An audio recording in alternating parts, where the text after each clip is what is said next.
going to vote on H.R. 1? How you going to vote on the George Floyd Justice Act? See, that's the deal. I think it's a whole bunch of people who are real good at commenting on Instagram, Facebook, and Twitter, who ain't picked the damn phone up, who ain't sent no email, they ain't went to one damn rally, they have not signed up for nothing, but they want to complain about Juneteenth getting passed. That's what I'm saying. I'm saying I want to challenge them. What are you doing on these other issues if that's what you care about? Sure. I mean, again, there will always be a sect of people who don't do anything except complain about the issues at hand, right? But there are still people out there who are doing everything that you said, everything that you have suggested, and have been for years. I know a lot of these people. I could be considered one of them, who still have somewhat of an issue of simply their plight, their campaigns for racial equity, their campaigns for these initiatives that are on the floor of not just Congress, but their own state legislatures as well. Everything got pushed to the side for the sake of symbolism. And that is my point. It's not that people are going to complain. I'm not worried about the people who complain and do nothing. I'm worried about Kelly, the that's people actually wrong. Kelly, that's wrong. Kelly, what you just said is wrong. You said everything got pushed aside. No, they are literally right now still negotiating the George Floyd Justice Act. Right now, you've got Senator Manchin who's come out. No. When we say pushed aside, those things are actually happening. Let's also remind people, this could have passed last year. Only one U.S. senator stood up and blocked it, Senator Ron Johnson. So it's not like, oh, this thing just popped up. So if it passed last year, we're still in the exact same position. It's still a battle over the George Floyd Justice Act. It's still a battle over the voting right, over H.R. 1 as well as the John Lewis Act. And for all the people out there who keep saying, well, Biden, he been president more than 100 days, I got to remind them how long it took to get the Fair Housing Act. Guess what? Our history has shown it ain't like bills got passed easily.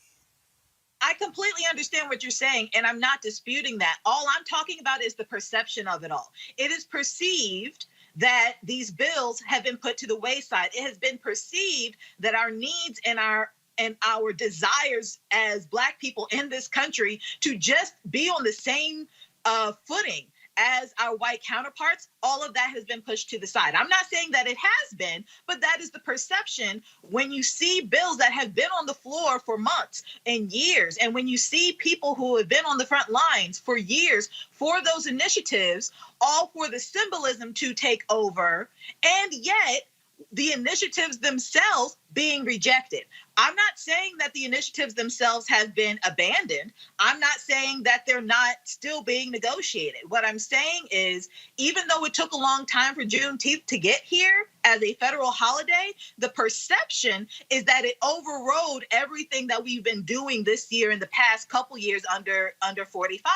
So again, I agree with you that people who are complaining need to stop, especially if they're not doing anything. But the perception of symbolism overriding work, that is the issue here.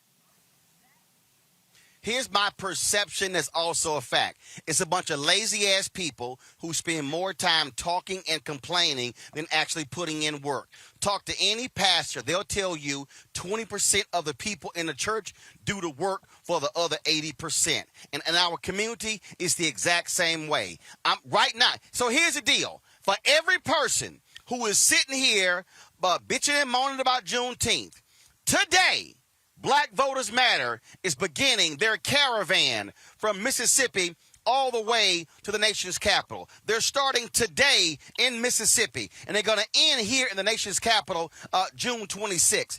There are various cities. So here's the deal. Let me just go ahead and call them out for the people, again, who live in these particular places, who, again, who are talking all this smack. I want to know where y'all at. And let me be real clear. And my deal is, somebody might say, well, man, you taking this thing personal. No, what I'm taking personal are people who put nothing on the line except a tweet, who say nothing except post on Facebook, who do nothing but comment